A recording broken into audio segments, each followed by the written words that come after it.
तो अब हम बात करेंगे इन्वायरमेंट पॉल्यूशन की। ठीक है, सो इन्वायरमेंट पॉल्यूशन में यही हमारे पास जो सेकंड मोस्ट इंपॉर्टेंट टॉपिक आता है यार। सबसे पहले तो हमने देखा है हमारे पास जो इन्वायरमेंटल लॉज हैं वो इंपॉर्टेंट हो जाते हैं। ठीक है, इन्वायरमेंटल लॉज इंपॉर्टेंट हो जाते हैं एंड पॉलिसीज इंपॉर्टेंट हो जाती है। उसके बाद दूसरा हमारे पास क्या है, इन्वायरमेंटल पॉल्यूशन है। ठीक है, एंड इन्वायरमेंटल पॉल्यूशन के बाद जो इंपॉर्टेंट स्पीसीज न्यूज़ में रहती है उससे भी क्वेश्चन आता है यार। तो ये तो हमारे पास करंट अफेयर के हमारे पास जो क्वेश्चन बैंक है उससे कवर कर लेंगे, बट हम ये दोनों को बात करते हैं उसका इकोसिस्टम बायोडाइवर्सिटी, उस प्रकार से जो हाई क्वेश्चन से लो क्वेश्चन की तरफ जाएंगे। ठीक है, सो स्टार्ट करते हैं भाई इन्वायरमेंटल पॉल्यूशन में। क्वेश्चन नंबर 1 से, consider the following factors of environmental pollutions, which of the above factor contribute to the environmental pollution. इनमें से कौन कौन सा फैक्टर जो है इन्वायरमेंटल पॉल्यूशन में कंट्रीब्यूट करता है, ये हमसे पूछा गया है। तो रेडियो एक्टिविटी इन्वायरमेंटल पॉल्यूशन को कंट्रीब्यूट करता है, बिल्कुल सही बात है यार। ठीक है, हैवी मेटल्स भी कंट्रीब्यूट करते हैं, ग्लास भी कंट्रीब्यूट करता है, पोलन फ्रॉम प्लांट्स ये भी हमारे पास इन्वायरमेंटल पॉल्यूशन को कंट्रीब्यूट करता है। बट जो stratospheric ozone, it is good ozone यार, it is good ozone and it protect us from the ultraviolet rays. हमारे पास जो ट्रोपोस्फेरिक ओजोन है ना, वो हमारे पास इट इज़ अ पॉल्यूटेंट। तो फैक्टर्स हो जाएंगे C1, 2, 3 एंड 4। क्वेश्चन नंबर 2 है, in the context of air pollution which of the statement given below is are correct. हमको बात करनी है एयर पॉल्यूशन के बारे में, स्टेटमेंट्स के बारे में कुछ दिए हुए हैं जो इनकट हमसे पूछा गया है। Aluminium silicate is a major component of fly ash. जो फ्लाई ऐश होता है उसमें मेजर कंपोनेंट एल्यूमिनियम सिलिकेट्स होता है। इसके साथ साथ यहाँ पे कैल्शियम ऑक्साइड्स भी होते हैं, सिलिकॉन डाइऑक्साइड होता है, बट मेन जो कंपोनेंट होता है फ्लाई ऐश जो राख उड़ते रहता है हवा में, है ना, जो कि मेनली ग्लास इंडस्ट्रीज देखने को मिलता है, सीमेंट इंडस्ट्रीज देखने को मिलता है। Replacing cement with fly ash aggravates the pollution level. भाई हमने क्या कर दिया, सीमेंट में जब हमें फ्लाई ऐश डाल दी तो जिससे हमारे पास क्या हो सकता है, रोड कंस्ट्रक्शन में इस्तेमाल करें, इससे हमारे पास जो पॉल्यूशन है वो कंट्रोल हो सकता है। So it will decrease the pollutant level. So ये एग्रावेट बोल रहा है, गलत बोल रहा है यार। Fly ash largely hamper the productivity of the crops. देखो भाई फ्लाई ऐश जो होता है ना, वो एक तरह से मॉइस्चर होल्डिंग कैपेसिटी को लैंड का बढ़ा देता है, जिससे वो क्या करता है, प्रोडक्टिविटी को बढ़ा देता है। So it not hamper it but it increase it enhance it by enhancing the water holding capacity और मॉइस्चर होल्डिंग कैपेसिटी। करेक्ट हमसे पूछा गया है, करेक्ट हो जाएगा, सॉरी इनकरेक्ट हमसे पूछा गया, याद रखना यहाँ पे इनकरेक्ट पूछा गया। तो ये हमेशा सबसे शुरू में जो पूछा है उसको गोला करके आगे बढ़ना, बाकी बाद में गलत हो जाता है यार। ठीक है, सो इनकरेक्ट हमारे पास हो जाएगा B2 and 3 only. Question number 3 है, in the context of the coal used by the thermal power plants consider the following statement. जो कोल थर्मल पावर प्लांट्स इस्तेमाल करते हैं उनके बारे में हमसे पूछा गया है। It is mandatory for the thermal power plant to use coal with less than 34% of its ash content. क्या ये मैंडेटरी है कि जो हमारे पास थर्मल पावर प्लांट हैं वो उसी कोल को इस्तेमाल करें जिसमें 34% से कम ऐश कंटेंट है। पहले ऐसा था भाई 2014 के रेगुलेशन के अंदर, बट अब जो रिसेंट अमेंडमेंट हुए हैं उससे बोला गया है कि जो थर्मल पावर प्लांट है ना, they can use coal irrespective of the ash content, कोई सा भी कोल इस्तेमाल कर सकते हैं। So it is not correct now. Ash high ash content in the coal increase the per unit generation of power. भाई ऐश कंटेंट ज़्यादा है, राख कंटेंट ज़्यादा है, तो जो आउटपुट होगा वो कम होगा यार। ठीक है, so increase no it decrease यार। हाई कोल कंटेंट है ना, ash content is inversely proportional to the per unit generation of power.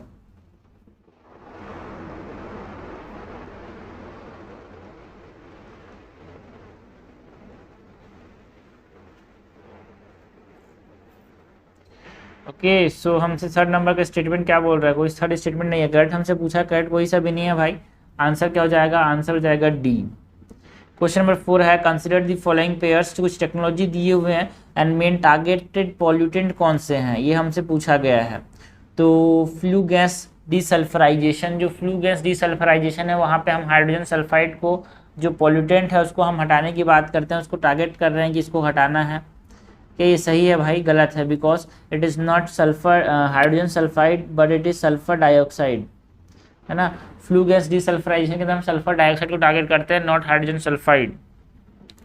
Selective catalytic reduction में अमोनिया को हम सेलेक्ट कर रहे हैं क्या, नो। कैटालिटिक रिडक्शन में हमारे पास जो नाइट्रोजन डाइऑक्साइड्स होते हैं उसको हम यहाँ पर रिड्यूस करने की बात करते हैं यार। है ना। इलेक्ट्रोस्टैटिक प्रेसिपिटेटर स्मोक, बिल्कुल सही बात है। स्मोक एंड डस्ट को हम रिमूव करने की बात करते हैं इलेक्ट्रोस्टैटिक प्रेसिपिटेटर्स में। जनरली यहाँ पे ये जो थर्मल पावर प्लांट्स है वहाँ पे इस्तेमाल होता है। So this is correct. Scrubbers में डस्ट एंड गैस पार्टिकल, बिल्कुल सही बात है। डस्ट एंड गैस पार्टिकल को यहाँ पे रिमूव करने की बात करते हैं, स्पेशली कौन से गैस पार्टिकल, SO2। करेक्ट हमसे पूछा गया, करेक्ट हो जाएगा यहाँ पे 3 और 4, आंसर हो जाएगा 4 का C। क्वेश्चन नंबर 5 है यार, consider the following statement regarding ammonia pollution. हमको बात करनी है अमोनिया पॉल्यूशन की।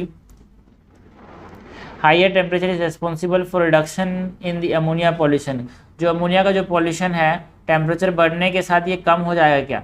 ये स्टेटमेंट सही है भाई? गलत है, बिकॉज हमने देखा कि टेम्परेचर बढ़ने के साथ साथ हमारे पास टेम्परेचर बढ़ने के साथ अमोनिया पॉल्यूशन बढ़ता है। So ammonia and temperature, ammonia pollution and temperature का क्या है? प्रोपोर्शनल रिलेशन है यार।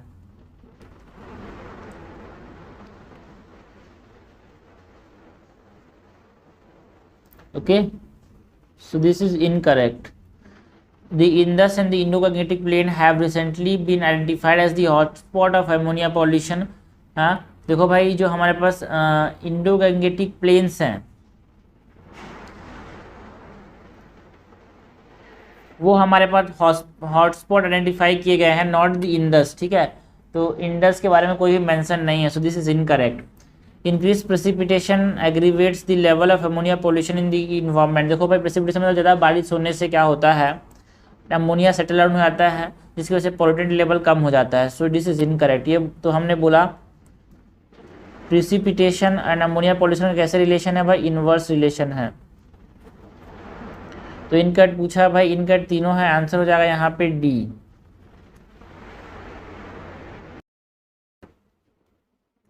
क्वेश्चन नंबर 6 है यार, consider the following statement regarding dissolve oxygen. हमको डिजॉल्व ऑक्सीजन की बात करनी है। Decomposition of organic matter increase dissolve oxygen of the water. भाई ऑर्गेनिक मटेरियल का जो हमारे पास डिकम्पोजिशन जब होगा तो जो पानी में जो ऑक्सीजन डिजॉल्व उसको खींच लेगा, तो यहाँ पे डिक्रीज नहीं होगा, इट विल इंक्रीज नहीं होगा, इट विल डिक्रीज यार। Chemical oxygen demand lower the concentration of dissolve oxygen in water. बिल्कुल सही बात है यार। हमारे पास केमिकल ऑक्सीजन डिमांड मतलब आप तरह से ऑक्सीजन ही तो ले रहा है, लेकिन हमारे पास ऑक्सीजन को फिर से ये खींच लेगा तो ये कम हो जाएगा। The concentration of dissolve oxygen is varied by the respiration and photosynthesis only. देखो भाई, ये डिपेंड किस पे करता है? रेस्पिरेशन पे डिपेंड करता है, फोटोसिंथेसिस पे डिपेंड करता है ना, decomposition of the organic waste पे डिपेंड करता है, सरफेस वाटर का मूवमेंट पे डिपेंड करता है। तो it is not incorrect, because only वाले स्टेटमेंट आप यहाँ पे देखो तो आप सतर्क हो जाना भाई कि यहाँ पे गलत हो सकता है। करेक्ट हमसे पूछा गया यार, करेक्ट हो जाएगा यहाँ पे 2 ओनली। क्वेश्चन नंबर 7 है, consider the following factors regarding burning of stubble. हमको बात किसकी करनी है भाई? बर्निंग ऑफ स्टबल की बात करनी है। जो घास फूस निकलता है खेती करने के बाद धान से, उसी की बात करनी है। यूज ऑफ कंबाइन हार्वेस्टर्स, तो ये फैक्ट हमको पूछा क्या गया है, which of the factor mentioned above are responsible for burning of the stubble by the farmers. ठीक है, फार्मर्स जो है बर्निंग क्यों कर देते हैं स्टबल का भाई, है ना? बिकॉज कंबाइन हार्वेस्टर का इस्तेमाल करते हैं जिससे स्मॉल रेसिड्यू बन जाता है, जिसको कलेक्ट करना डिफिकल्ट रहता है, इसीलिए उसको बर्न कर देते हैं। पैडी ट्रांसप्लांटेशन, ये कारण नहीं है भाई हमारे पास बर्निंग ऑफ स्टबल का। Okay, because paddy transplantation cultivation अब से सब चीज़ नहीं, इंटेंसिफिकेशन ऑफ क्रॉप ये भी कोई कारण नहीं है यार स्टबल बर्निंग का। ठीक है, एंड ऐसा लगेगा बट इट इज़ करेक्ट यार, because intensification of crop is a कारण for stubble burning, because intensification की वजह से हमारे पास ग्राउंड चाहिए होता है भाई, जिसको हम क्लियरली मतलब या इमीडिएटली क्लियर कर सकें नेक्स्ट क्रॉप के लिए। और इसके लिए सबसे ज़रूरी क्या होता है हमारे पास? रेसिड्यू को जला देना। ठीक है, इसीलिए इंटेंसिफिकेशन ऑफ क्रॉप मतलब जल्दी जल्दी उगाने वाला process. Short duration of rice cultivation, ये कोई कारण नहीं है। क्रॉप डाइवर्सिफिकेशन भी कोई कारण नहीं है भाई स्टबल बर्निंग का। तो करेक्ट हो जाएगा हमारे पास B 1 और 3 ओनली। तो बहुत इंपॉर्टेंट है स्टबल बर्निंग, हमेशा न्यूज़ में रहता है दिवाली के समय, तो यहाँ पे क्वेश्चन आ सकता है यार यहाँ से। और इसकी रिगार्डिंग यहाँ पे न्यूज़ में रहता है हैप्पी सीडर मशीन।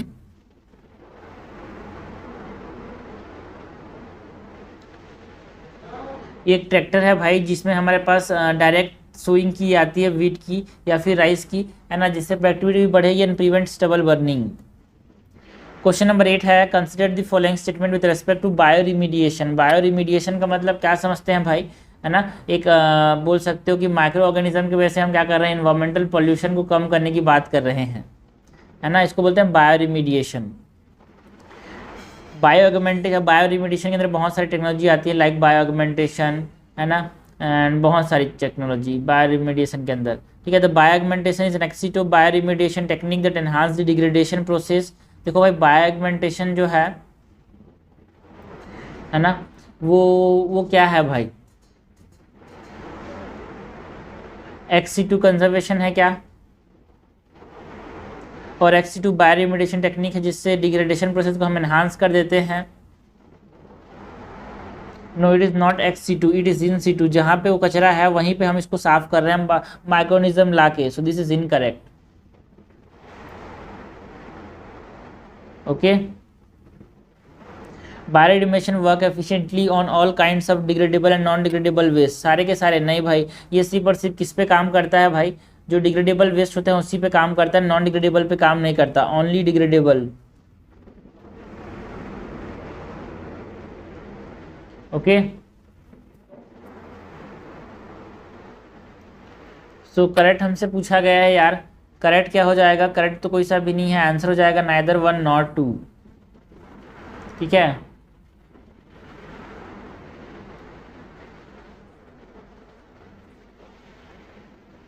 आप इन-सिटू देखो, यहाँ पे हमारे पास बायो रिमीडिएशन जो है एक्सी2 भी हो सकता है, इन-सिटू भी हो सकता है, ठीक है। हमारे पास इन-सिटू मेथड में कौन कौन आ रहा है, इन-सिटू में और भी बहुत सारे आते हैं, जैसे हमने देखा बायो ऑगमेंटेशन है इन-सिटू, बायो ऑगमेंटेशन है इन-सिटू, ठीक है। हमारे पास बायो स्प्रेइंग है इन-सिटू, बायो वेंटिंग है इन-सिटू।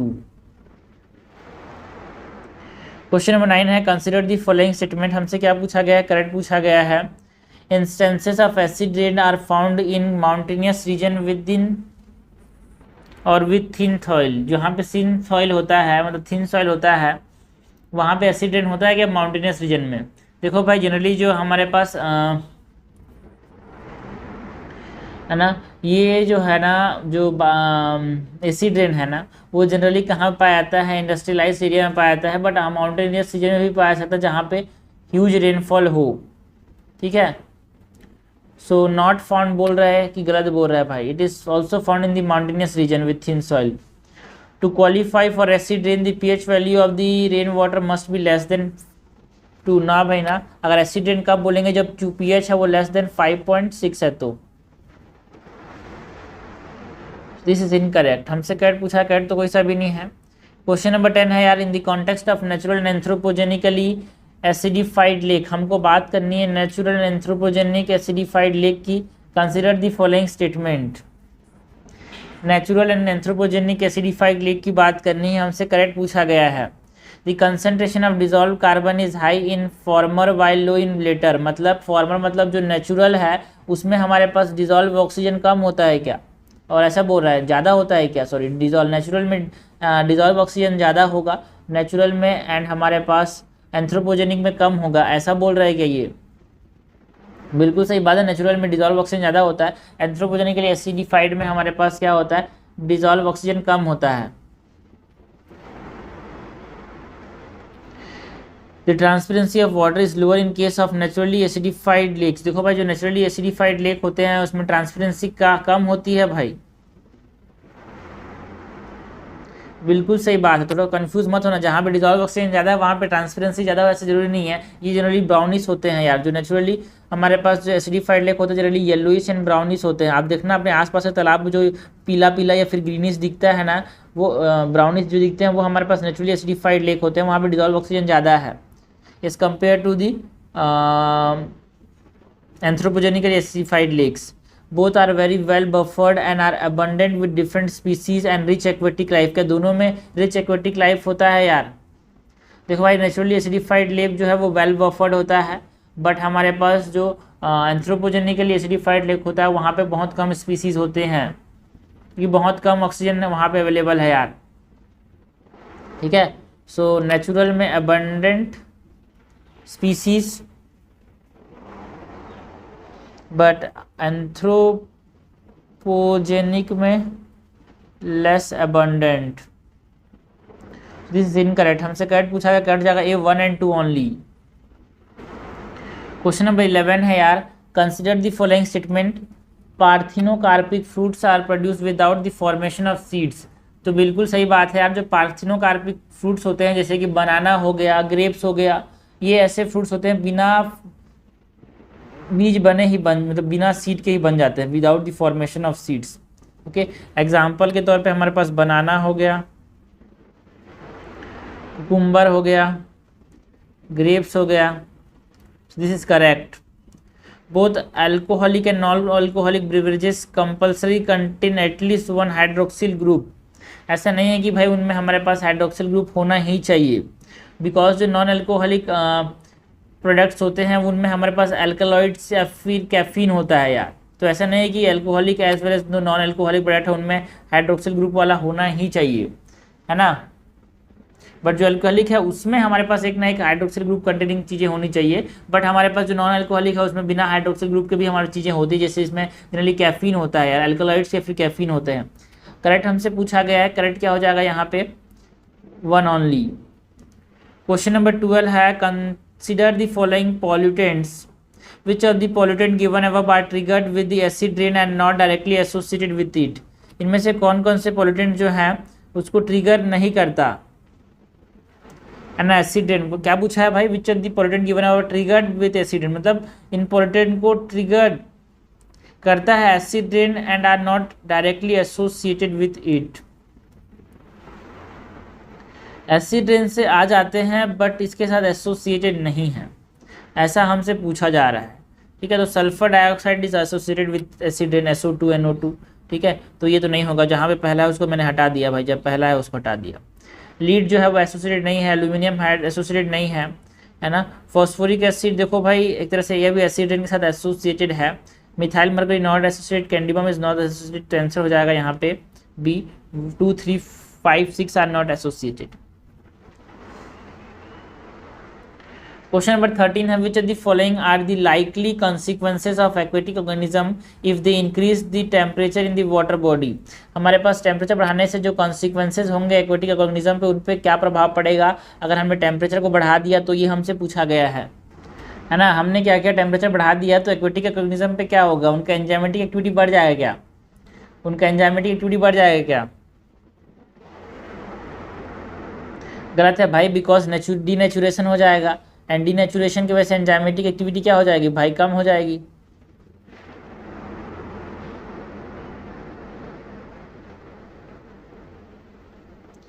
ओके, इंक्रीज फोटोसिंथेटिक एक्टिविटी, याद रखना भाई, एज टेम्परेचर इंक्रीजेस जो नंबर ऑफ कोलिजन है लो टेम्परेचर में, हमारे पास photosynthesis limited by the collision between enzyme and substrate. But photosynthesis का जो टेम्परेचर है एक समय तक बढ़ता है, बट उसके बाद हमारे पास क्या होता है, कांस्टेंट हो जाता है, क्योंकि डीनेचुरेशन हो जाएगा फिर से एंजाइम्स का, जो एंजाइम्स जो इन्वॉल्व है फोटोसिंथेसिस में वो क्या खराब हो जाएंगे, तो ये भी इंक्रीज नहीं होगा यार, ये भी डिक्रीज हो जाएगा because of the same reason.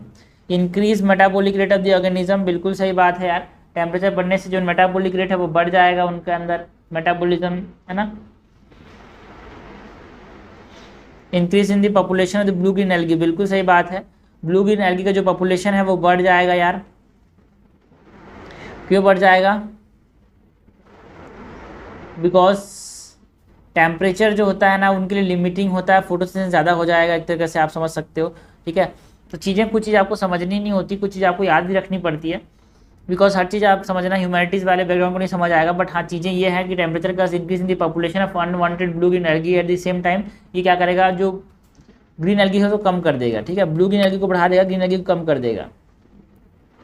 Increase migration of organism, temperature की वजह से जो ऑर्गेनिजम्स है उधर से उधर चले जाएंगे यार, बिल्कुल सही बात है यार, ये कॉन्सिक्वेंस हो जाएगा इंक्रीजिंग टेम्परेचर का। तो करेक्ट हमसे पूछा गया है, करेक्ट जाएगा 3, 4 एंड 5, आंसर क्या हो जाएगा यार सी। क्वेश्चन नंबर 14 है, consider the following statement regarding plastic pollution. हमको बात करनी है प्लास्टिक पॉल्यूशन की।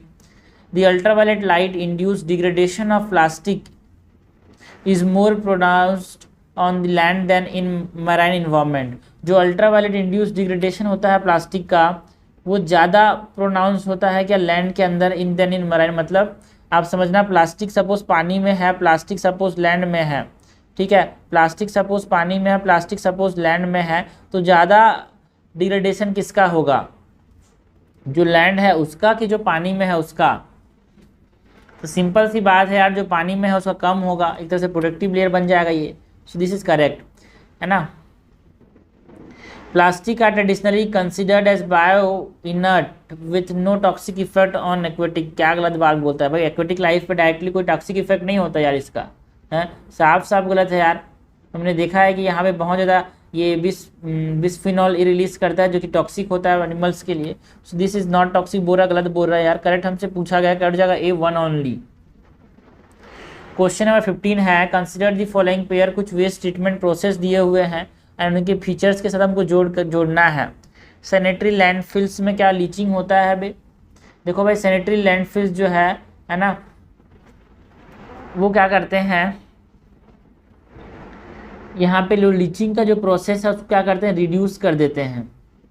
हमने बहुत अंदर तक उसको फिल कर दिया ना भाई, तो प्लास्टिक को जनरली यहाँ पे इम्परमेबल मटेरियल्स को यहाँ पे इस्तेमाल कर, इम्परमेबल मटेरियल्स का इस्तेमाल करके यहाँ पे क्या, इम्परमेबल मटेरियल्स के लिए जनरली हम क्या करते हैं, सैनिटरी लैंड फिलिंग्स करते हैं एंड जो कि लीचिंग के प्रोसेस को प्रिवेंट करता है। तो it is not a feature यार, it rather prevent the problem of leaching. आप समझ लेना, कहीं भी प्लास्टिक पड़ा हुआ है तो नीचे नीचे प्रिवेंट लीच कर जाता है, इसी को प्रिवेंट करने के लिए हमने इसको लैंड फिल्स में फिल कर दिया। वर्मी कल्चर, वर्मी कल्चर में क्या होता है, अर्थवॉर्म का इस्तेमाल करते हैं यार, not fungi and bacteria. Pyrolysis is something that is associated with heat यार, burning without oxygen, it is called as pyrolysis, बिल्कुल सही बात है। And burning with oxygen is incineration, burning under the control of oxygen को incineration बोलेंगे क्या?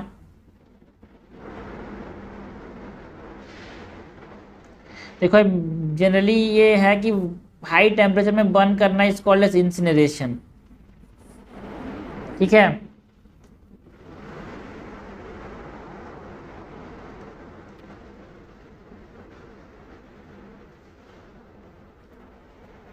तो incorrectly match हमसे पूछा गया है, 1, 2 and 4 is incorrectly match, answer हो जाएगा बी,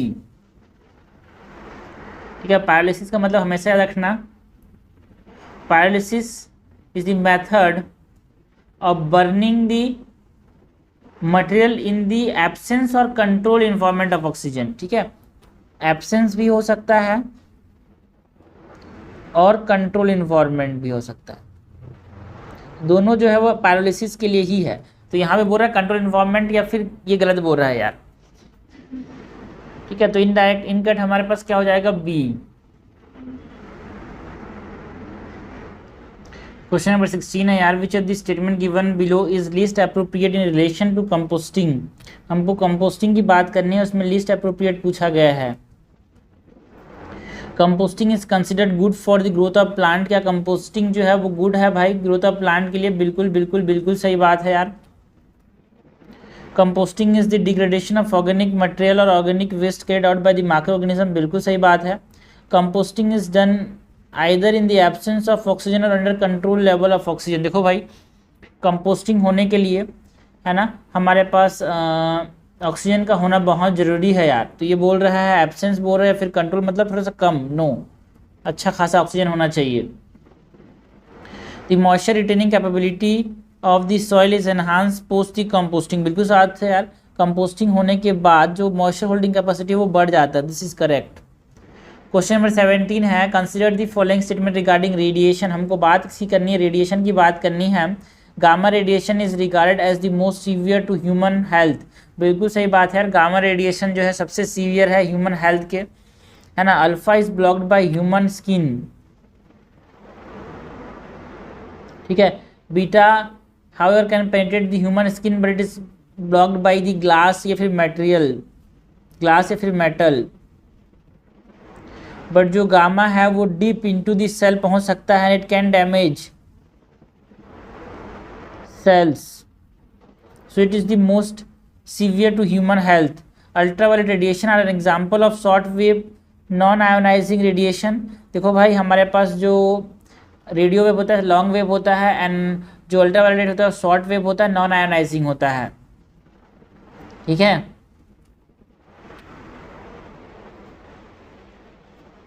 एंड ज़्यादा पेनिट्रेट नहीं कर सकता सेल को, हाँ मतलब ज़्यादा पेनिट्रेशन पावर नहीं है, बट हाँ ये सेल को डैमेज कर सकता है, आइस को डैमेज कर सकता है, स्किन को डैमेज कर सकता है, कैंसर कर सकता है यार। करेक्ट हमसे पूछा गया, करेक्ट जाएगा बोथ 1 and 2। क्वेश्चन नंबर 18 है which of the following are an example of waste to wealth system. हमको पूछा गया वेस्ट टू वेल्थ, ठीक है, कचरा से पैसा।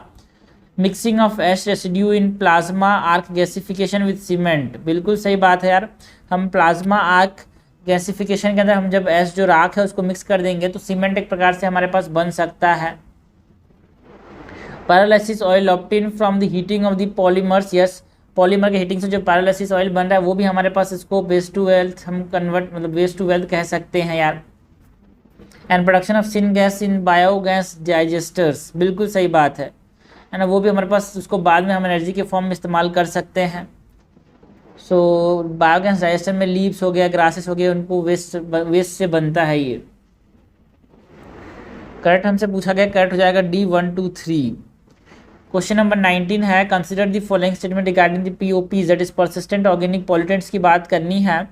ऑर्गेनोक्लोरिन्स an example of persistent organic pollutants, बिल्कुल सही बात है। ऑर्गेनोक्लोरिन्स जो होते हैं वो हमारे पास एक तरह से परसिस्टेंट ऑर्गेनिक पॉल्यूटेंट्स का एग्जांपल है यार, बहुत ज़्यादा एडवर्सली इम्पैक्ट करते हैं हमारे सेंट्रल नर्वस सिस्टम को। और भी बहुत सारे हमारे पास होते हैं परसिस्टेंट ऑर्गेनिक पॉल्यूटेंट्स, जिसमें हमारे पास क्लोरिडीन हो गया, DDT हो गया, है ना, मिथोक्सिक्लोर हो गया। The regulation of POPs in India is done under the environment protection act of 1986, बिल्कुल सही बात है। स्टॉकहोम कन्वेंशन जो है it is related to what, it is related to the Stockholm convention is related to the control of POPs, याद रखना important है।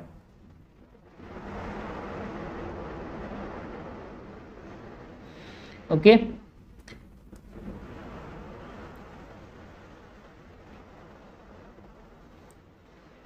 और ये हमारे पास इन्वायरमेंट प्रोटेक्शन एक्ट के अंदर हमने क्या किया ना, इसको रेगुलेट किया है, बिल्कुल सही बात है यार। हमसे करेक्ट पूछा गया, कट जाएगा बोथ 1 and 2, आंसर हो जाएगा C। क्वेश्चन नंबर 20 है consider the following statement regarding smog. Smog की बात करनी, smog is fog plus smoke. Photochemical smoke is created when sunlight, है ना, पान प्लस ओजान स्मॉग बनता है, peroxyacetyl nitrate and ozone in the presence of sunlight. So photochemical smoke is, ये photochemical smoke है यार, not smoke, photochemical smoke. Photochemical smoke is created when sunlight react with nitrogen oxides and at least one volatile organic compound in atmosphere, बिल्कुल सही बात है। ये जो पान है कब बनता है, नाइट्रोजन ऑक्साइड्स जो होते हैं ना, वो जब volatile organic compound के साथ रिएक्ट करते हैं तो ये पान बनता है, तो ये सही बोल रहा है यार। One of the primary component of photochemical smoke is ozone, बिल्कुल सही बात है। ट्रोपोस्फेरिक ओजोन जो होता है एक प्राइमरी कंपोनेंट होता है। Sulphurous smoke result from a high concentration of sulphur oxide in the air is aggravated by dampness and high concentration of suspended particulate matter in the air. जो हमारे पास ये जो सल्फरस स्मोक होता है, जहाँ पे डैम्पनेस ज़्यादा है, पार्टिकुलेट मैटर ज़्यादा, वहाँ पे ज़्यादा बनता है क्या ये, जिसको हम लंदन स्मोक भी बोलते हैं यार, बिल्कुल सही बात है। ये जहाँ पे फॉसिल फ्यूल ज़्यादा है, कोल ज़्यादा है, वहाँ पे ज़्यादा देखने को मिलता है ये। तो इनकरेक्ट तो कोई सा भी नहीं है, करेक्ट हो जाएगा सब, आंसर हो जाएगा यहाँ पे D। क्वेश्चन में 21 है यार consider the following statement regarding plastic pollution. हमको बात करनी है प्लास्टिक पॉल्यूशन की। Biodegradable plastic are plastic degraded by microorganism into water, carbon dioxide और methane and biomass under specified condition. तो बायोडिग्रेडेबल प्लास्टिक क्या होते हैं, ऐसे प्लास्टिक जो कि डिग्रेड कर सकते हैं माइक्रो ऑर्गेनिज्म के द्वारा, बिल्कुल सही बात है यार। And biodegradable plastic are less energy intensive and cheaper to produce, याद रखना भाई, बहुत ज़्यादा एनर्जी लगता है इसको प्रोड्यूस करने के लिए, एंड बहुत एक्सपेंसिव भी होते हैं यार। So this is incorrect. India is not a signatory to the MARPOL convention for prevention of pollution from ship. देखो भाई, India is a signatory of this MARPOL convention, so this is incorrect. हमसे correct पूछा गया है, correct हो जाएगा 1 only, answer हो जाएगा C। क्वेश्चन 22 है यार consider the following statement regarding radioactive pollution of water. हमको बात करनी है रेडियोएक्टिव पॉल्यूशन ऑफ वाटर की। तो रेडियोएक्टिव पॉल्यूशन ऑफ वाटर की बात करनी है, percolation of naturally occurring radioactive material found in the earth crust from the soil sediment to the aquifers cause ground water contamination. बिल्कुल सही बात है यार। जो हमारे पास नेचुरली अकरिंग हमारे पास रेडिएक्टिव सब्सटेंस होते हैं, जब वो पर्कुलेट कर जाते हैं तो ग्राउंड वाटर पॉल्यूशन हो जाता है, जैसे कि रेडियम यूरेनियम हो गया ये सब। ठीक है, हमारे पास जो रेडिएक्टिव सब्सटेंस होते हैं वो एलिमेंट्स जो हैं वो निकालते हैं alpha beta and gamma rays, जिसकी वजह से ये क्या हो जाते हैं, है ना, कंटामिनेट हो जाते हैं। Radiative contamination is more prevalent in surface water as compare to ground water. गलत बात है यार, ज़्यादा कहाँ पे है, ग्राउंड वाटर में, बिकॉज क्रस्ट के अंदर पास as compare to the surface water, ज़्यादा दूर है ये। Uranium, thorium, actinium, radium are radiotoxic elements that contaminate water resource. बिल्कुल सही बात है यार। Ocean and sea are the natural repositories of naturally occurring uranium. जो नेचुरली ऑकरिंग यूरेनियम है वो कहाँ पर देखने को मिलता है, ओशियन एंड सीज के अंदर। बिल्कुल सही बात है। हमसे कट पूछा गया है, कट जाएगा 1 3 का 4, आंसर हो जाएगा बी। क्वेश्चन नंबर 23 है, consider the following statement with reference to electronic waste. हमको इलेक्ट्रॉनिक वेस्ट की बात करनी है। Correct. India's first e waste clinic has been set up in Indore Madhya Pradesh. पहली बार इंडिया के अंदर जो ई वेस्ट क्लिनिक बना है वो कहाँ पे बना है भाई, ये बना है भोपाल के अंदर एंड नॉट इन इंदौर। ठीक है, इसमें सेग्रीगेट करने की बात होती है भाई, प्रोसेसिंग करने की बात होती है, डिस्पोजल करने की बात होती है। जो वेस्ट होते हैं ना, ई वेस्ट जो कि जनरेट हो रहे हैं हाउस होल्ड या फिर कमर्शियल यूनिट से, वहाँ से। It can be categorize into 2 broad categories namely information technology, communication equipments and consumer and electrical and electronics. Consumer electricals and electronic, बिल्कुल सही बात है। जो IT सेक्टर हो गया ये, या फिर जो हमारे पास इलेक्ट्रॉनिक्स हो गए वो। The Basel convention deal with the issue of e waste. तो देखो भाई, जो बेसल कन्वेंशन है वो किसके बात करता है, हैजार्डस वेस्ट की बात करता है, और जिसमें हमारे पास ई वेस्ट भी आते हैं। ठीक है, तो याद रखना, it is correct. It is about the movement of hazardous waste.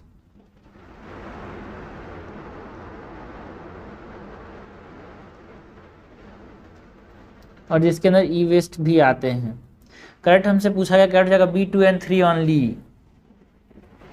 Question number 24 है, consider the following statement with reference to radioactive radiation pollution. हमको रेडियोएक्टिव रेडिएशन पॉल्यूशन की बात करनी है यार, रेडियोएक्टिव रेडिएशन पॉल्यूशन की।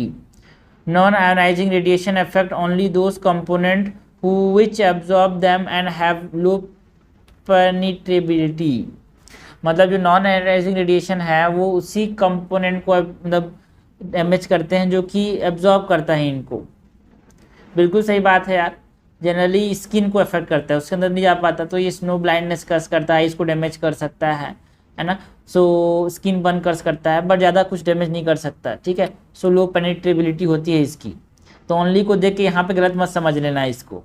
Ionizing radiation usually have high penetration power and can micromolecules. बिल्कुल सही बात है, पेनिट्रेशन पावर ज़्यादा है। ज़्यादातर ये एम्ब्रियो को, स्किन सेल को, इंटेस्टाइन लाइनिंग्स को, बोन मैरो को भी, गैमेट्स को भी ये अफेक्ट कर सकते हैं। करेक्ट हमसे पूछा गया, करेक्ट हो जाएगा बोथ 1 and 2। क्वेश्चन 25 है, consider the following statement regarding mercury pollution. Mercury pollution से क्या होता है भाई, मीना मरे डिसीज हो जाता है, याद रखना, बहुत इंपॉर्टेंट है। एंड कैंडिमम से इताई। Minamata convention on mercury adopted in 2013 is the world first legally binding treaty। कि लीगली बाइंडिंग है, बिल्कुल सही बात है। जो हमारे पास बायोडाइवर्सिटी जो था ना, कन्वेंशन ऑन बायोलॉजिकल डाइवर्सिटी या फिर बायोलॉजिकल डाइवर्सिटी एक्ट, वो भी लीगली बाइंडिंग था, याद रखना। Treaty to protect human health and environment from adverse effect of mercury. तो जहाँ पे लीगली बाइंडिंग वाली चीज़ें हो तो सपने में नहीं बोलना भाई, कंफ्यूज किया जाएगा आपको नॉन लीगली बाइंडिंग बोल के। India is the largest user of mercury in the world, which has toxic effect on nervous system, digestive system, immune system, kidney, lungs, skin and eyes। देखो भाई, इंडिया लार्जेस्ट यूजर नहीं है, second largest user है after China, sorry after US the largest user. People are mainly exposed to methyl mercury, an organic compound, when they eat fish and shellfish that contain the compound। बिल्कुल सही बात है, generally mercury के साथ अब ये expose होते हैं जब वो उन मछलियों को खाते हैं जो कि मरकरी कंटेंट रखते हैं, फिर खाते हैं मरकरी को थोड़ा मोड़ा। Ethyl mercury is used as preservative in some vaccine and does not pose an health risk. बिल्कुल गलत, ऐसा लगेगा बट सही यार, है ना, उतना हेल्थ रिस्क नहीं है। इथाइल मरकरी को वैक्सीन के अंदर प्रिजर्वेटिव से इस्तेमाल करते हैं, करेक्ट हमसे पूछा गया है, करेक्ट हो जाएगा 1, 3 एंड 4, आंसर हो जाएगा यहाँ पे ए। ओके 25 का आंसर क्या हो गया ए। क्वेश्चन नंबर 26 देखते हैं यार। 26 नंबर क्वेश्चन क्या है, consider the following statement with reference to water pollution. हमको वाटर पॉल्यूशन की बात करनी है। Phosphates can be use to treat a variety of water pollution problem. क्या फॉस्फेट से हम बहुत ज़्यादा वाटर पॉल्यूशन को ट्रीट कर सकते हैं, बहुत सारे डिफरेंट वाटर पॉल्यूशन की जो प्रॉब्लम्स है उसको ट्रीट कर सकते हैं। भाई बिल्कुल सही बात है, बिकॉज जो ये फॉस्फेट होते हैं ना, they are the key nutrient for both plant and animal use, ठीक है। एंड जो फॉस्फेट होता है ना, वो कैसे वाटर पॉल्यूशन को ट्रीट करता है भाई, ये न्यूट्रलाइज कर देता है जो हमारे पास कॉन्टामिनेंट है उनको, और बैक्टीरियल ग्रोथ को भी कंट्रोल करता है, ठीक है। सो दिस इज करेक्ट कि वाटर पॉल्यूशन में फॉस्फेट्स का इस्तेमाल कर सकते हैं, है ना। Nonylphenol pollution substance found in the detergents is known to enter water bodies and the food chain. बिल्कुल सही बात है। नॉनिल फिनॉल जो है एक हमारे पास पॉल्यूटेंट है जिसको आप कपड़ा धोने के लिए इस्तेमाल करते हैं। धीरे धीरे वो पानी में जाएगा, वहाँ से एनिमल्स में जाएगा, है ना, वहाँ से मतलब फिशेस में जाएगा, फिशेस को हम खाएंगे, रोडेंट्स में जाएगा, वो हमारे घर में फैलाएगा। तो ये हेल्थ रिस्क, बहुत इंपॉर्टेंट हेल्थ रिस्क है ये। Eutrophication derive the water eutrophication deprives the water of available oxygen causing the death of the organism। बिल्कुल सही बात है यार। यूट्रोफिकेशन से जो अवेलेबल ऑक्सीजन है वो कम हो जाता है, जिससे जो ऑर्गेनिज्म उनकी डेथ हो जाती है। What is eutrophication? It is the natural ageing of leak, ठीक है, ड्यू टू न्यूट्रिएंट एनरिचमेंट, जिसकी वजह से यहाँ पे एक्सेसिव एल्गल ग्रोथ या फिर एल्गल ब्लूम देखने को मिलता है। करेक्ट हमसे पूछा गया है, करेक्ट हो जाएगा D, all of the above. Okay question number 27 है। क्वेश्चन नंबर 27 क्या है, consider the following statement regarding the national air quality index. AQI की बात करनी है। एक है एम्बिएंट एयर क्वालिटी इंडेक्स, उसमें 12 पॉल्यूटेंट आते हैं। नेशनल एयर क्वालिटी इंडेक्स में 8 पॉल्यूटेंट आते हैं। National air quality index is the tool that use number to simplify air quality data of a city by classifying pollution level into 6 categories। कि ये 6 categories में यहाँ पे क्लासीफाई करता है। भाई बिल्कुल सही बात है, कलर कोडिंग होती है यहाँ पे। 1 नंबर 1 कलर 1 डिस्क्रिप्शन का बेसिस है यहाँ पे। It has been developed by the ministry of urban and housing affairs in consultation with the IIT Kharagpur. तो ये स्टेटमेंट सही है क्या? देखो ये यहाँ तक तो सही है कि इसको ministry of urban and housing affairs ने बनाया है, ऐसा है? No, it is by the CPCB, that is central pollution control board in collaboration with IIT Kanpur. Okay तो ये मिनिस्ट्री ऑफ अर्बन अफेयर्स ये गलत है, कानपुर तो सही है। The measures of air quality is based on 8 pollutants including carbon dioxide and ozone. देखो भाई यहाँ पे कार्बन डाइऑक्साइड नहीं है यार, ठीक है। 8 पॉल्यूटेंट सही बात है। और 8 पॉल्यूटेंट को याद करने का तरीका क्या है? PM10 लिखना, फिर PM2.5 लिखना, फिर NO2 लिखना, फिर SO2 लिखना, फिर हमारे पास लीड लिखना, और यहाँ पे हमारे पास ओजोन लिखना, यहाँ पे अमोनिया लिखना, सॉरी यहाँ पे अमोनिया, और यहाँ पे कार्बन मोनोऑक्साइड, ठीक है। तो यहाँ पे 3 यहाँ पे, 2 यहाँ पे है, PM यहाँ पे है। तो इसके बाद याद करना ये 8 पॉल्यूटेंट्स हैं भाई। तो बिल्कुल सही बात है। And national ambient air quality index जो है ना, उसमें हमारे पास 12 पॉल्यूटेंट होते हैं। 4 तो कॉमन है इसके, 8 तो कॉमन है, उसका 4 और होते हैं उसमें, जिसमें क्या है भाई, उसमें 4 और हैं। कौन कौन से हैं उसमें? बेंजीन है, बेंजोपायरीन है ना, आर्सेनिक है और निकल है। करेक्ट हमसे पूछा गया है, करेक्ट हो जाएगा 1 और 3, आंसर हो जाएगा C। क्वेश्चन नंबर 28 है, कंसिडर द फॉलोइंग स्टेटमेंट और consider the following materials. Metals, paper, है ना, हमसे पूछा गया है which of the material are damage by acid rain. में से कौन कौन से मटेरियल्स को डैमेज कर देता है एसिड रेन? तो क्या मेटल्स को अफेक्ट करेगा? बिल्कुल अफेक्ट करेगा यार। पेपर को अफेक्ट करता है यार एसिड रेन, पेपर को अफेक्ट करता है एसिड रेन, बिल्कुल अफेक्ट करता है। पेपर को क्या कर देगा? डिस्कलरेशन कर देगा। मेटल्स क्या कर देगा? कोरोजन कर देगा, है ना। पेपर क्या कर देगा? डिस्कलरेशन कर देगा। हमारे पास फोटोग्राफिक मटेरियल को भी अफेक्ट करता है, बिल्कुल सही बात है। इसमें ब्लेमिशेस लाएगा। रबर क्या कर देगा भाई? क्रैकिंग कर देगा रबर के अंदर। सिरेमिक एंड ग्लासेस को हमारे पास इरोजन कर देगा यार उसका। पेंट्स एंड ऑर्गेनिक कोटिंग्स जो होते हैं उनमें यहाँ पे ये डिस्कलरेशन कर सकता है। तो ये सारे के सारे जो हैं ऑल ऑफ दी अबव, इसको कौन का अफेक्ट कर सकता है? रेसिडेंट अफेक्ट कर सकता है। क्वेश्चन नंबर 29 है यार, consider the following statement regarding the environmental phenomena. Environmental phenomena की बात करनी है, करेक्ट हमसे पूछा गया है। इन्वायरमेंटल फिनोमिना के बारे में करेक्ट हमसे पूछा गया है। इन्वायरमेंटल फिनोमिना की बात करनी है। Thermal pollution is caused by either dumping hot water from factories and power plants और ड्यू टू सॉइल इरोजन। क्या सॉइल इरोजन और डंपिंग हॉट वाटर से हमारे पास इन्वायरमेंटल पॉल्यूशन हो सकता है या फिर थर्मल पॉल्यूशन हो सकता है? बिल्कुल यार। दी ईस्टर्न इंडियन ओशन, समझना ये हमारे पास इंडियन ओशन है, इंडिया हो गया, ये ईस्ट है इंडियन ओशन का, यहाँ पे ये ईस्ट वाला पार्ट है, ठीक है। तो eastern Indian Ocean experience a greater increase in the marine heat wave as compare to the Arabian Sea. यहाँ पे अरेबियन सी है, ठीक है। तो जो हमारे पास ईस्टर्न इंडियन ओशन है वहाँ पे ज़्यादा इंक्रीज होता है क्या मराइन हीट वेव में as compare to the Arabian Sea? क्या ये स्टेटमेंट सही है भाई? ये गलत है। जो वेस्टर्न इंडियन ओशन है ना वहाँ पे ज़्यादा टेम्परेचर देखने को मिलता है, जिसकी वजह से मानसून होता है, बिकॉज वहाँ पे इवापोरेशन होता है, not in the eastern ocean. Okay, this is incorrect.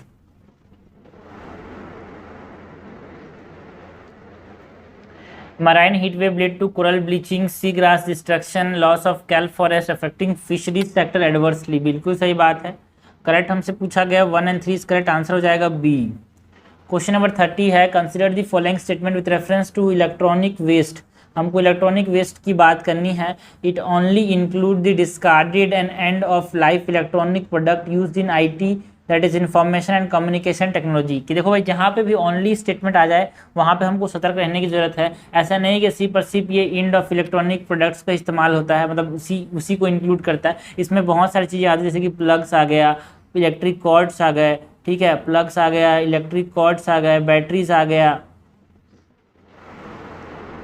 तो ऐसा नहीं कि इंड ऑफ इलेक्ट्रिक प्रोडक्ट को ही आता है।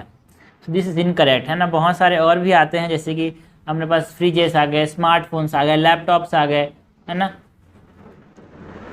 The e waste management rule 2016 extended the responsibility to producer to manage a system of e-waste collection, storage, transportation and environmentally sound dismantling and recycling through extended producer responsibility authorization। बिल्कुल सही बात है यार।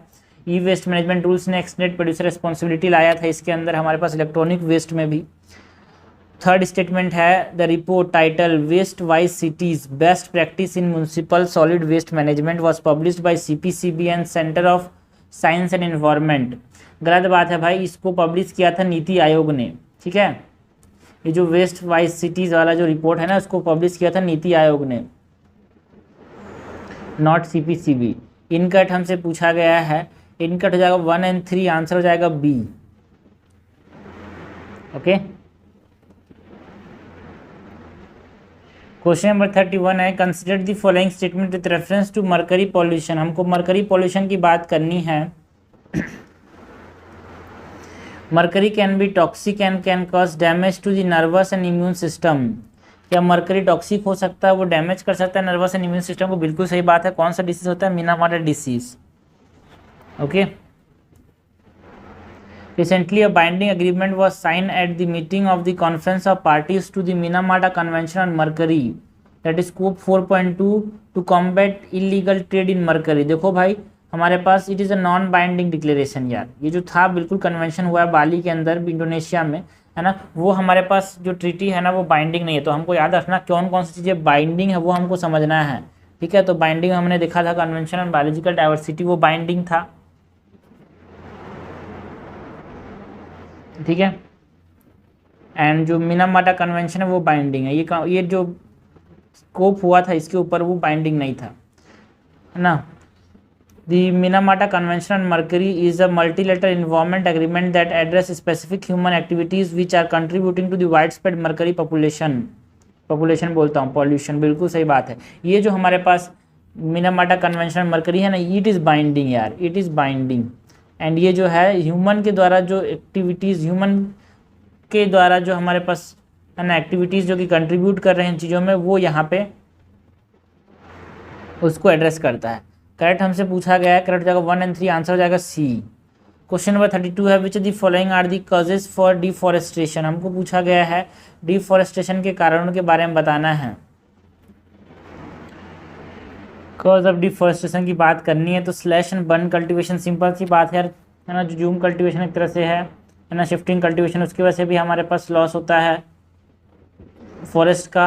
Mining में भी होता है क्या, बिल्कुल, अब कट कर तभी तो यहाँ नीचे से खानी चीज निकालोगे यार।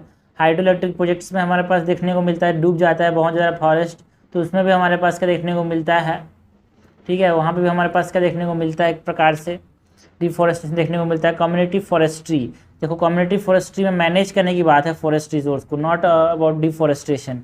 डिफेंस एंड कम्युनिकेशन इंडस्ट्री में भी हमारे पास एक तरह से लॉस होता है यार फॉरेस्ट का, ठीक है। तो कॉज ऑफ डिफॉरेस्टेशन में हमारे पास क्या हो जाएगा, करेक्ट हमसे पूछा गया है, ठीक है। 1 2 3 5 4 is not a way of deforestation but it is a way of managing deforestation.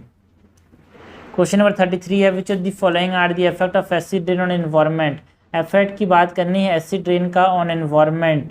Acid rain adds mineral and nutrient to the soil. देखो भाई क्या ये स्टेटमेंट सही है कि जो है न्यूट्रिएंट ऐड करता है, एक ये गलत है भाई, बिकॉज एसिड रेन जो है ना उल्टा नुकसान पहुंचाता है, बिकॉज ये क्या करता है, लीच करता है एल्यूमिनियम को अंदर पर्कुलेट कर देता है सॉइल के अंदर, so it does not add mineral, it is incorrect, rather it leches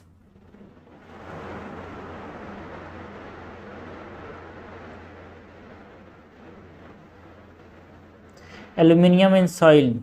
acid rain adversely impact open historical heritage and monument, बिल्कुल सही बात, लाइक ताजमहल का सबसे बेस्ट एग्जांपल है, उसका कलर थोड़ा सा येलोइश हो जा रहा है यार एसिड रेन की वजह से, आसपास की इंडस्ट्रीज की वजह से वहाँ पे sulphur dioxide and nitrogen dioxide accumulate हो रहा है, जिसकी वजह से वहाँ पे sulphuric acid and nitric acid का एसिड रेन हो रहा है।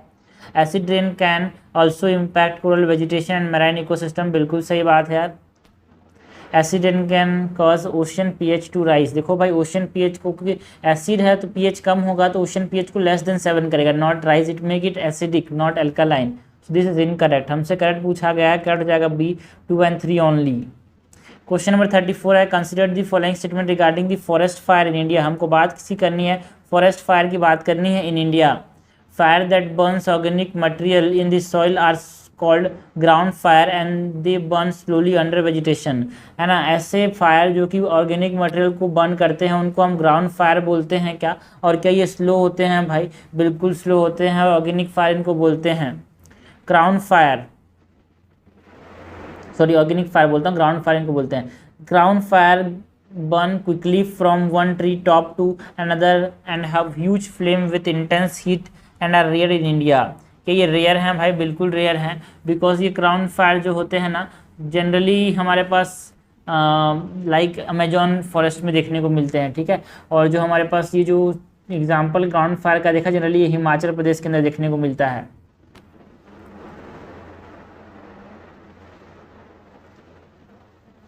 And it is generally not seen in India and it is generally seen in Amazon. Dry pine leaves are highly inflammable and significantly increase the fuel load and are most prone to fire। देखो भाई बिल्कुल सही बात है ना, generally Himalaya reason में पाया जाता है ये, तो इसीलिए यहाँ पे ये फायर जो है ना ग्राउंड फायर देखने को मिलता है और बहुत ज़्यादा सूखे बहुत आसानी से फायर कैच कर लेते हैं।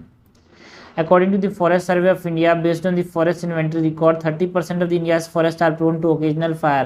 No, it is not 30%. Around 54% of the forests in India are prone to occasional fire. So हमसे करेक्ट पूछा गया है, ये फॉरेस्ट सर्वे ऑफ इंडिया ने बताया, ठीक है, मैंने नहीं बताया, फॉरेस्ट सर्वे ऑफ इंडिया ने बताया। करेक्ट 1 2 3 हो जाएगा, आंसर हो जाएगा ए।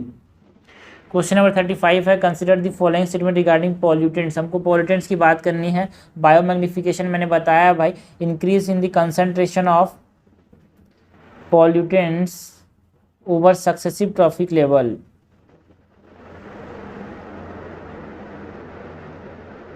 Okay, biomagnification refers to increase in the concentration of pollutant from the environment to the first organism in the food chain. बिल्कुल सही बात है, फर्स्ट ऑर्गेनिज्म से जो बढ़ते आते हैं ट्रॉपिक लेवल ऊपर, तो हमारे पास पॉल्यूटेंट का जो कंसंट्रेशन है वो बढ़ता आता है। लाइक फॉर एग्जांपल डीडीटी जो है ना, छोटी मछली प्लैंक्टन्स खाएंगे, प्लैंक्टन से छोटी मछली खाएंगे, उसको बड़े मछली खाएंगे, उसको शार्क खाएगा, तो वो सक्सेसिव ट्रॉपिक लेवल में बढ़ता जाता है, तो उसको हम क्या बोलते हैं, बायोमैग्निफिकेशन बोलते हैं क्या, बिल्कुल सही बात है, बट ये क्या बोल रहा है, हमसे बोल रहा है कि it refers to the increase in the concentration of pollutant from environment to first organism in the food chain. मतलब एक ही ऑर्गेनिज्म के अंदर ये बढ़ रहा है, ऐसा बोल रहा है। तो बायो मैग्निफिकेशन नहीं बोलते, इसको बायो एक्यूमुलेशन बोलते हैं। भाई एक ही ऑर्गेनिज्म के अंदर ये बढ़ता जा रहा है, धीरे धीरे धीरे धीरे इसी के अंदर बढ़ते जा रहा है, फर्स्ट ऑर्गेनिज्म के अंदर ही। So it is called as bioaccumulation. ठीक है, this is incorrect. Bioaccumulation refers to the tendency of the pollutant to concentrate as one move from the one trophic level to next। ये तो bio magnification का बता दिया, तो एक दूसरे से एक्सचेंज हो गया है भाई, डेफिनेशन का एक्सचेंज करके बताया गया है हमसे। ठीक है, heavy metal pose a serious threat to human and the environment because of its toxicity, bioaccumulation and their ability to affect the biodegradability of the organic pollutants। बिल्कुल सही बात है, हैवी मेटल बहुत ज़्यादा पोस्ट रिस्क रखते हैं human के लिए, क्योंकि टॉक्सिक होते हैं, बायोअक्यूमुलेशन होता है। मतलब देखा कि एक ही ऑर्गेनिज्म के अंदर बढ़ते आता है बढ़ते आता है बढ़ते आता है, एंड ये ऑल्सो बायोडिग्रेडेबिलिटी जो है ऑर्गेनिक पोल्यूटेंट्स को, उसको भी अफेक्ट कर देते हैं। तो करेक्ट हमसे पूछा गया, करेक्ट जाएगा सी, 3 ओनली। क्वेश्चन नंबर 36 है यार, consider the following statement regarding the ground water contamination. हमको ग्राउंड वाटर कंटामिनेशन की बात करनी है। In India the state of West Bengal, Jharkhand, Bihar, Uttar Pradesh, Assam, Manipur and Chhattisgarh are most affected by arsenic contamination of the ground. बिल्कुल सही बात है यार। High nitrate concentration in ground water in India has been found in almost all hydrological formations. High nitrate content हमको हर hydrological formations में देखने को मिला है क्या? बिल्कुल मिला है। और यहाँ पे जो ऊपर में बताया गया है आर्सेनिक, वहाँ पे आर्सेनिक के साथ साथ फ्लोराइड के भी हमारे पास कंटामिनेशन देखने को मिला है। और उसके साथ साथ हमारे पास 16 स्टेट्स हैं इंडिया के अंदर जहाँ पे हमको यूरेनियम के कंटामिनेशन भी देखने को मिला है। ये 16 इम्पॉर्टेंट है, ठीक है। So this is also correct. Central pollution control board has prescribed limit for contaminants in drinking water. क्या सेंट्रल पॉल्यूशन कंट्रोल बोर्ड ने यहाँ पे इसको लिमिट डिस्क्राइब किया है? No, it is by the bureau of Indian standard. A report titled Seeing the Invisibles, a strategic report on groundwater quality was released by World Health Organization। देखो भाई, it is released by the World Bank, है ना, not by the World Health Organization।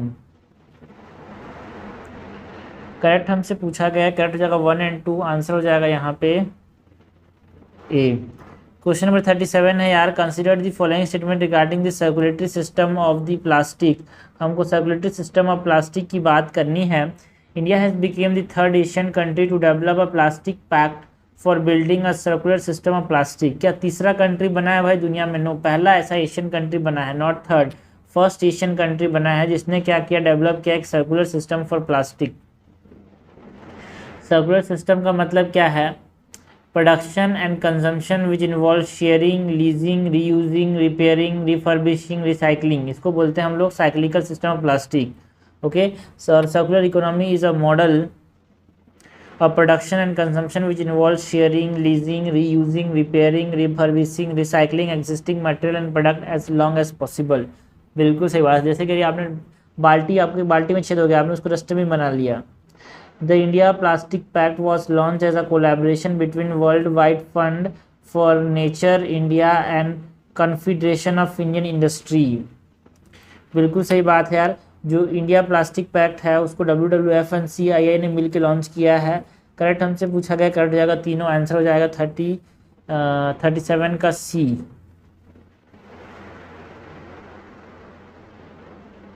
अच्छा,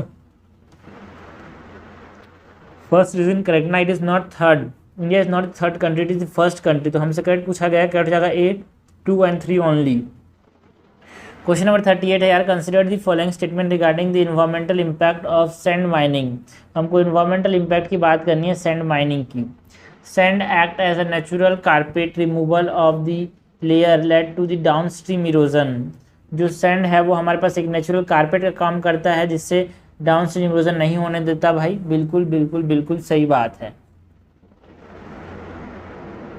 sand mining lead to the shortening of the mouth of the river. देखो भाई, shortening नहीं हो जाता, एनलार्जमेंट हो जाता है।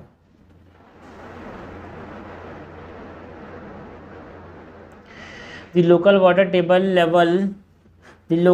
Table level decrease because of sand mining. बिल्कुल सही बात है, जो लोकल वाटर जो टेबल है लेवल है वो डिक्रीज हो जाता है सैंड माइनिंग की वजह से। It affect the intertidal areas and create the imminent danger of saline water ingress in the fresh water. बिल्कुल सही बात है यार, जनरली जो ये सैंड माइनिंग है वो इंटरटाइडल एरियाज को अफेक्ट करता है एंड एक डेंजर का माहौल भी बना देता है यार फॉर सेलाइन वाटर इनग्रेस, कि सेलाइन वाटर घुस जाएगा अब रिवर्स के अंदर। तो करेक्ट हमसे पूछा गया 1, 3 एंड 4 इज करेक्ट, आंसर हो जाएगा सी। क्वेश्चन नंबर 39 है यार, consider the following statement regarding deforestation issue and India's initiative. कौन कौन से डिफॉरेस्टेशन के इशूज चल रहे हैं और इंडिया का क्या इनिशिएटिव रहा है उसके ऊपर हमको बात करनी है। Green India mission was launch to combat deforestation as a part of national action plan on climate change. क्या ग्रीन इंडिया मिशन को लॉन्च किया गया भाई national action plan on climate change को देखते हुए? बिल्कुल सही बात है यार। India under the Boon Challenge took a pledge to restore 26 million hectares of the degraded and deforested land by 2030। बिल्कुल सही बात है, जर्मन गवर्नमेंट के साथ मिलकर बोन चैलेंज यहाँ पे साइन किया था। जर्मन गवर्नमेंट और IUCN ने लॉन्च किया था बून चैलेंज को, और उस बून जो कि 2011 के अंदर आया था। और इसमें इंडिया ने बोला कि देखो भाई, जिस समय तो हम शुरुआत में 150 मिलियन हेक्टेयर की बात की थी, बट रिसेंटली हमारे पास 2015 में हमारे पास गवर्नमेंट ने ये लिया था कि देखो हम लोग 21 मिलियन हेक्टेयर तक जो डिग्रेडेड लैंड है उसको रिस्टोर करेंगे 2030 तक। 21 रखा था, उसको फिर अपडेट कर दिया गया 26 मिलियन तक। India has sign the COP26 pledge, the Glasgow leader declaration on forest and land use to stop deforestation by 2030। देखो भाई, India has not sign this pledge because हमने पहले ही बोन चैलेंज में बहुत सारी चीज़ें कर ली गई है।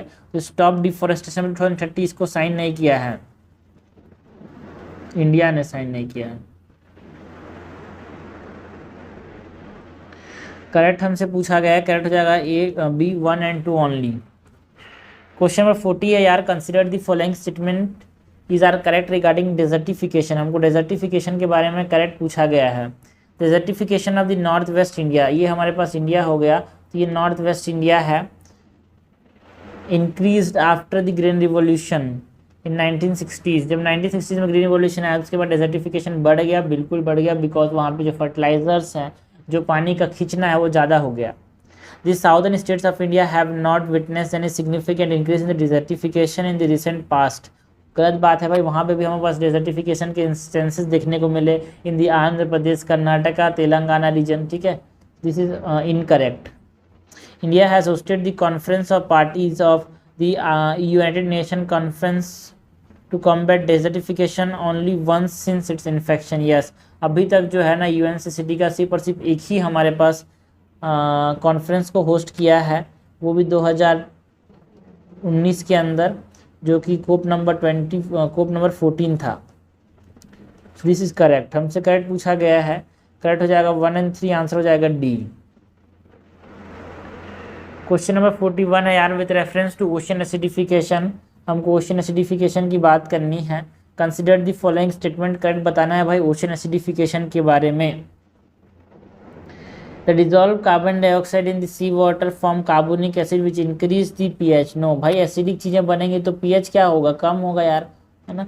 So this is incorrect. It is influenced by acid rain and eutrophication, जो ओशन एसिडिफिकेशन है वो एसिड रेन एंड यूट्रोफिकेशन से बिल्कुल इफेक्ट होता है यार। एसिड रेन होगा तो क्या होगा, pH और कम हो जाएगा। यूट्रोफिकेशन की वजह से भी हमारे पास है ना लार्ज फाइटोप्लैंक्टन्स ग्रो होंगे भाई, एंड उसकी वजह से क्या होगा, ऑक्सीजन जो होगा कम हो जाएगा, CO2 बढ़ जाएगा, सो pH डिक्लाइन कर जाएगा। It reduce the concentration of carbonates which is important for building blocks in sea water. बिल्कुल सही बात है, जब हमारे पास H+ आयन बहुत सारे हो जाते हैं तो जो बाइकार्बोनेट्स होते हैं वो इसके साथ मिलके, है ना, मतलब कार्बोनेट जो मिलके बाइकार्बोनेट बना लेते हैं, जिसकी वजह से हमारे पास ना कमी हो जाती है कार्बोनेट्स की यार। तो कोरल्स कैसे बनेंगे ठीक से।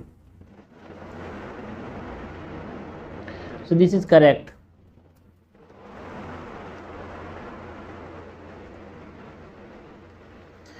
करेक्ट हमसे पूछा गया, कट जाएगा B, 2 and 3 only.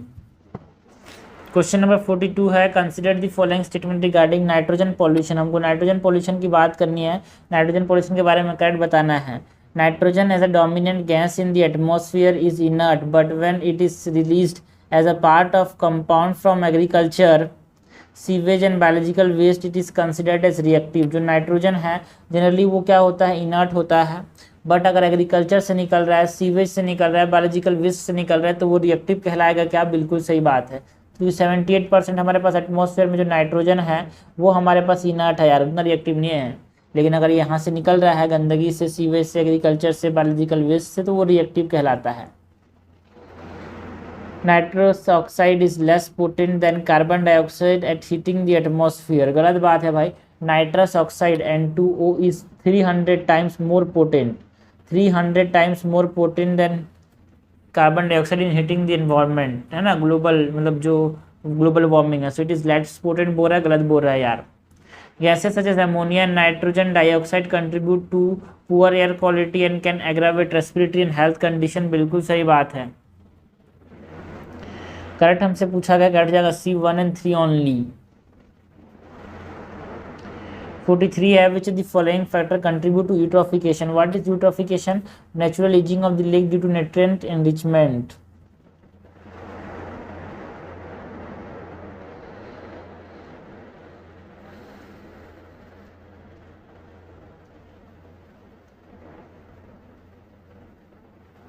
And excessive use of fertiliser की वजह से यूट्रोफिकेशन होता है। बिल्कुल सी बात है। न्यूट्रिएंट एक प्रकार से जा रहा है तो न्यूट्रिएंट एनरिचमेंट हुआ, जिसकी वजह से क्या हो जाते हैं, एल्गल ब्लूम देखने को मिलता है, डिजॉल्व ऑक्सीजन कम हो जाता है। अनट्रीटेड सीवेज जाएगा तो भी ऑर्गेनिक मैटर जा रहा है, डिजॉल्व ऑक्सीजन को खींच लेगा एंड हमारे पास क्या देखने को मिलेगा, यूट्रोफिकेशन। डिटर्जेंट कंटेनिंग फॉस्फोरस, ये भी हमारे पास यूट्रोफिकेशन में इंपॉर्टेंट रोल प्ले करते हैं, कंट्रीब्यूट करते हैं उसको।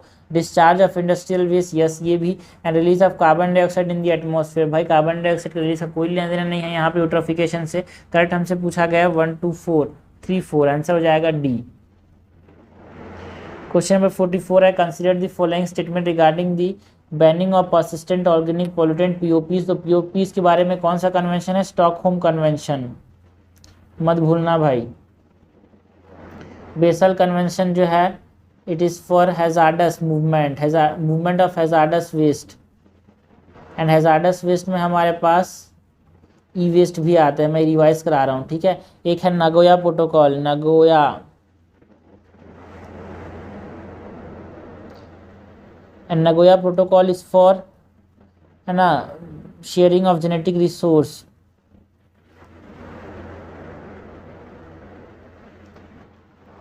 एक है कार्टाजीना, एंड कार्टाजीना इज रिगार्डिंग बायोपायरेसी। तो ये चार इंपॉर्टेंट है बहुत ज़्यादा, ठीक है। तो यहाँ पे हमारे पास ये स्टॉकहोम, ये बेशल, ये नगोया, ये कार्टाजीना, ये हमको दिमाग में हमेशा रखना है, okay.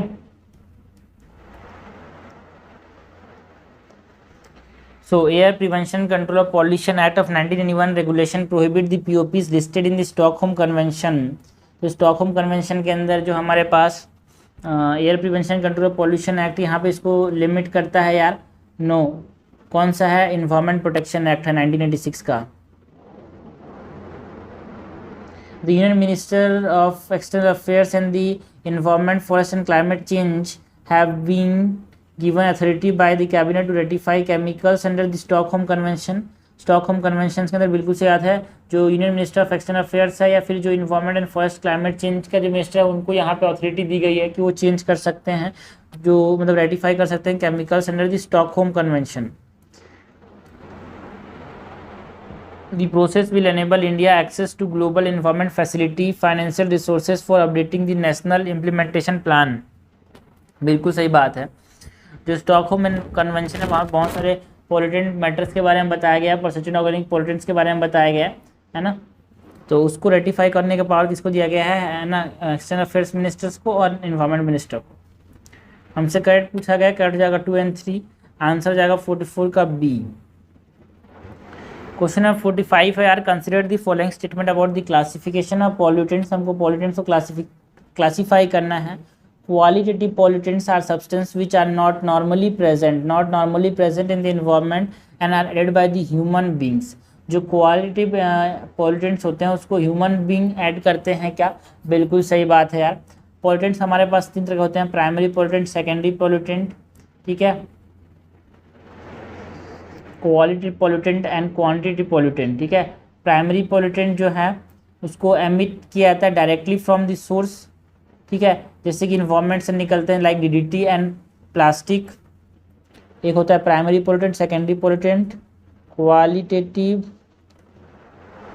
Quantitative.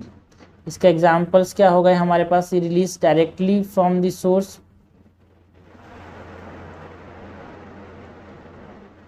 Example is DDT and plastic. जो सेकेंडरी पॉल्यूटेंट होते हैं they are not directly emitted from the source but ये बनते हैं प्राइमरी पॉल्यूटेंट से, ठीक है, प्राइमरी से सेकेंडरी बनते हैं, not directly from source. Example के तौर पे पान पेरोक्सीसिटाइल नाइट्रेट जो कि कब बनता है भाई? ये नाइट्रस के ऑक्साइड जब रिएक्ट करते हैं किसके साथ? हमारे पास हाइड्रोकार्बन्स के साथ, जिसको हम बोलते हैं वोलेटाइल ऑर्गेनिक कंपाउंड्स के साथ, तो जाके पान बनता है, ठीक है। तो ये सेकेंडरी पॉल्यूटेंट हो गया। उसके बाद क्वालिटेटिव पॉल्यूटेंट क्या होते हैं? क्वालिटेटिव पॉल्यूटेंट जो होते हैं they are added by the human, added by, qualitative are added by human and quantitative जो है they occur in nature, like यहाँ पे नाइट्रोजन एंड कार्बन डाइऑक्साइड वो नेचर में ही है, बट जब इसका कंसंट्रेशन बहुत ज़्यादा बढ़ जाता है तो ये पॉल्यूटेंट का ऐसे काम करते हैं, क्वांटिटी पॉल्यूटेंट।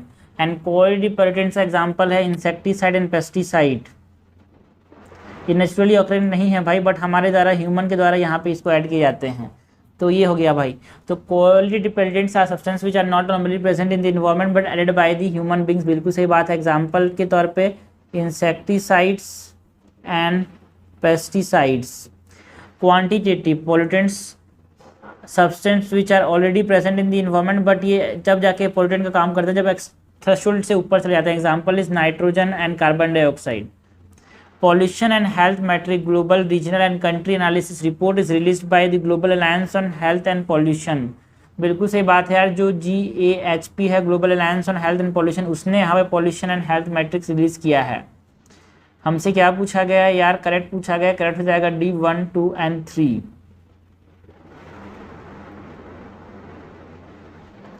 क्वेश्चन नंबर 46 से यार, consider the following statement about the thermal power plants. हमको थर्मल पावर प्लांट्स की बात करनी है। Thermal power plants are allowed to use coal with high ash content. देखो हमसे क्या पूछा गया है? इनकैट पूछा गया है, ठीक है। तो यहाँ पे दोनों सही है। देखो पहले जो था ये था कि आप ना 30% ज़्यादा जिसके पास एश कंटेंट है उसको आप इस्तेमाल नहीं कर सकते, ठीक है, लेकिन अब इस्तेमाल कर सकते हो किसी भी कंटेंट को। अभी गवर्नमेंट ने बोला कि आप कितना भी एश कंटेंट हो आप यूज़ कर सकते हो, हाई एश कंटेंट को भी यूज़ कर सकते हो। Coal based thermal power plants, because कोयला का दाम इतना बढ़ गया था यार, हम उसको देखते हुए आप कुछ भी कोल इस्तेमाल कर सकते हो, ऐसा बोला था इन्वायरमेंट मिनिस्ट्री ने। Coal based thermal power plants are responsible for 70% of the total fresh water withdraw by all industries. जो वेस्ट फ्रेश वाटर विड्रॉ करते हैं कितनी भी इंडस्ट्रीज, उसमें 70% पानी जो है वो कौन लेता है भाई? थर्मल पावर प्लांट्स होते हैं। बिल्कुल सही बात है। इसीलिए याद रखना कि जो थर्मल पावर प्लांट्स होते हैं mostly they are located beside a river. New regulation in 2019 for TPPs make it compulsory to transport coal in covered vehicle. जो नया रेगुलेशन है उसने बोला कि अगर आप कोल को ट्रांसपोर्ट कर रहे हो तो आप उसको ढक के चलना पड़ेगा। आपने भी देखा होगा, मेरे तरफ तो ये कोल है steel, Jindal steel and power limited है, वहाँ पे जो मालगाड़ी आती है ना, उसमें हमारे पास कोल जो होता है कवर्ड होता है यार, है ना, पन्नी से, और वो अगर आप ट्रांसपोर्ट करो तो भी उसको कवर रखना पड़ेगा, ऐसा न्यू रेगुलेशन ने बोला है। बिल्कुल सही बात है। इनकरेक्ट तो कोई सा भी नहीं है, तो neither 1 not 2 not 3 is incorrect, सारे के सारे करेक्ट हैं। Question number 47, which of the following are the effects of ammonia pollution. हमको एमोनिया पॉल्यूशन के प्रभाव के बारे में बात करनी है, इफेक्ट्स की बात करनी है यार। Eutrophication and acidification. क्या अमोनिया पॉल्यूशन से यूट्रोफिकेशन एंड एसिडिफिकेशन हो सकता है? बिल्कुल सही बात है। हेस्ट लाइक कंडीशन बन सकता है, ये भी सही बात है। न्यूट्रिफिकेशन एंड डीनाइट्रिफिकेशन हो सकता है, ये भी सही बात है। Nitrification and denitrification, because ammonia बाद में नाइट्रेट से नाइट्राइट्स में कन्वर्ट हो सकता है। एंड सेल मेम्ब्रेन का भी डिसरप्शन हो सकता है यार, because it is a soluble alkaline gas, तो घुस सकता है सेल के अंदर। And disease like pneumonia and asthma भी कर सकता है। करेक्ट हमसे पूछा गया, करेक्ट हो जाएगा D 1, 2, 3, 4, 5। क्वेश्चन नंबर 48 है with reference to water pollution sources consider the following statement. हमको वाटर पॉल्यूशन सोर्सेज की बात करनी है, हमसे करेक्ट पूछा गया है। When pollutants are discharge from a specific location they are called as non point source. भाई एक पर्टिकुलर लोकेशन से आ रहा है तो एक पॉइंट से आ रहा है तो ये पॉइंट सोर्स बोलेंगे ना यार, तो नॉट पॉइंट सोर्स बोल रहा है, गलत बात है यार ये तो। ठीक है, pollutant discharge from diffuse source are called as, diffuse source से जा रहे हैं तो उसको पॉइंट सोर्स कैसे बोलेंगे भाई, इसको नॉन पॉइंट सोर्स बोलेंगे। ठीक है,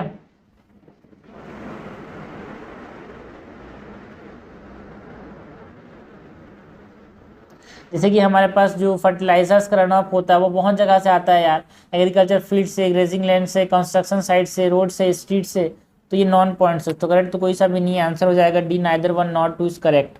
क्वेश्चन नंबर 49 है यार, consider the following measures to address water pollution. हमको वाटर पॉल्यूशन को एड्रेस करने के मेजर्स बताने हैं, है ना। In the context of measures which of the above are helping in reducing water pollution. इनमें से कौन कौन सा मेजर्स जो है वो वाटर पॉल्यूशन को रिड्यूस करने में हेल्प करेगा। तो राइपेरियन बफर, जो राइपेरियन बफर है ना यार, ये वाटर क्वालिटी को इम्प्रूव करने में बहुत इंपॉर्टेंट रोल प्ले करता है। एक वेजिटेटिव एरिया है, फॉरेस्ट के अंदर जनरली प्रेजेंट होता है, जो कि एक शील्ड जैसा काम करता है और प्रोटेक्ट करता है स्ट्रीम्स को, है ना, एडजेसेंट लैंड यूज से बचाने के लिए।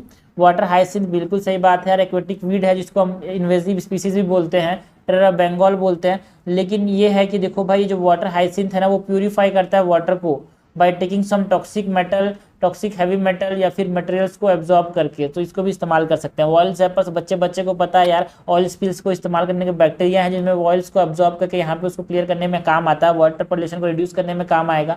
एंड यूकेलिप्टस ट्री जो है वो भी इंपॉर्टेंट है, बिकॉज वो क्या करता है, वेस्ट वाटर को तेजी से एब्जॉर्ब करता है और उसको प्यूरिफाई कर देता है, एटमॉस्फेयर में भेजता है ना, इवापोरेशन ट्रांसपिरेशन की फॉर्म में, है ना। एंड ऑल्सो ये जो डिप्लीटिंग ग्राउंड वाटर लेवल है उसको भी ये वहाँ पे रिस्पॉन्सिबल है खींचने की वजह से, तो इसीलिए यहाँ पे इसको उतना इस्तेमाल नहीं करते। बट हाँ, it can address the problem of water pollution.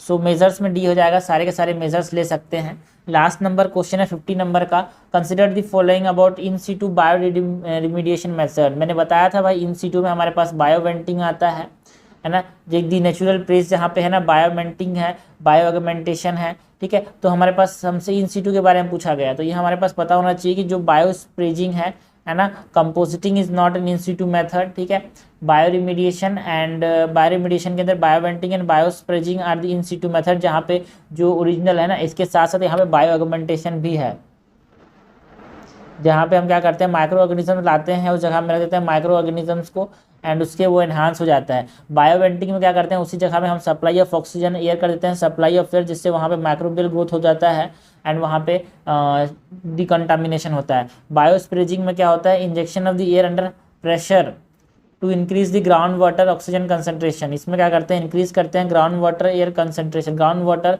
Oxygen concentration को,